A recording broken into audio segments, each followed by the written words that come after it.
she was guided to fall asleep at that exact time for that exact reason. This story is great. You guys have tagged me in this one so much. Watch it. So basically, I grew up in a very haunted house. I had a lot of really scary, weird, crazy shit happened in that house that I still almost don't believe to this day because it's that out there. I'm not going to tell you the super scary ones right now because I'm home alone for the next few days, and whenever I start talking about the things that used to haunt me, and I do say haunt, like literally haunt, they kind of come back around for a little bit. So I don't really want to get into that right now, but I will in a couple days if you guys are interested. Also, this isn't my normal content, so don't follow me if you want more of this. I post about reading. I read books. So this happened to my mom, which makes it even crazier because I come from a family who is very aware of the paranormal, but it's also like, don't acknowledge it and it won't acknowledge you. Like, that's how my family is, at least. Everyone like fully believes in it, but also no one ever acknowledges or talks about it. And there's only been a couple instances where something was so crazy we had to tell each other, and this is one of them. So we have a saying with the women in our family, which is like, if you have a problem, sleep on it. Now that I'm older and there's like all these terms for all these things, it is like absolutely ancestral fucking dream witchery going on in my family. This has been like this my whole life, but just as recently as a few months ago, I started having dreams every single night, intense,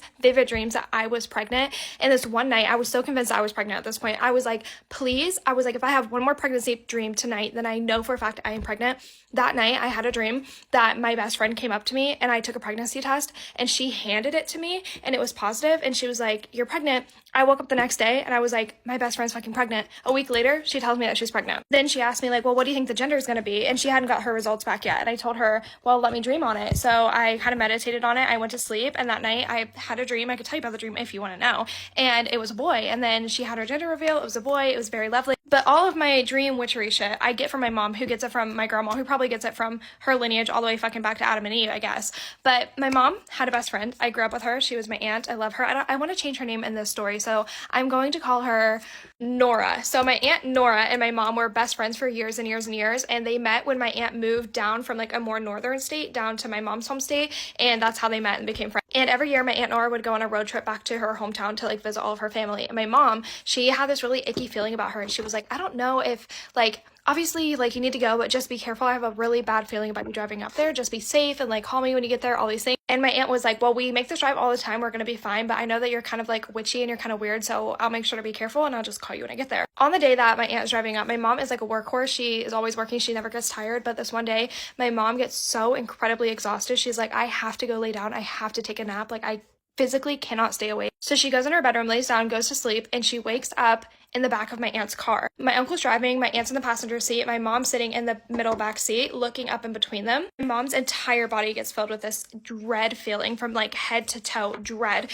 And she leans forward, she grabs both the seats and she leans forward in between their heads and she starts looking between them and screaming, stop the car, stop the car. And she's looking at my uncle who's driving and she's like, Johnny, I had to change his name. Johnny, stop the fucking car, screaming at him. Obviously, she's dreaming, she's having a dream, so they're not hearing her. So my mom's yelling at them, stop the car, but then this like primal thing just takes over her and she looks over at my aunt. She goes, Nora, tell him to stop the fucking car. And she's like screaming. And then my aunt just kind of looks over and then slams her hand like on my uncle's chest and goes, Johnny, stop the car. And he's like, what? She's like, stop the car. He slams on the brakes. They're going through a green light at this intersection. And he slams on the brakes, stops at the green light, and as they're stopping, the semi-truck blows through a red light and just is like starts honking his horn and just completely barrels through the red light. And then my mom looks over at him, looks over at her. The two of them are looking at each other like, what the fuck? And then my mom's laying in bed and she just opens her eyes. She sits up, she's sweating, her heart's racing. She's like, and then her phone starts ringing. And she looks over, she grabs the phone, looks at it. It's my aunt. She answers it. And my aunt goes, I think you just saved my life. And my mom was like, I think I just saved your life. And then my aunt was like, I heard you scream. I stopped the car because I heard you scream at me to stop the car. She's like, you just saved my fucking life. And that's the story on how my mom saved her best friend's life through a dream. I have chills. I get chills every time I think about that because, oh my God. That woman was guided to fall asleep at that moment so that she could astral travel and go reach out to her sister and stop a fatal accident. This was, oh my God, amazing. I love these chills.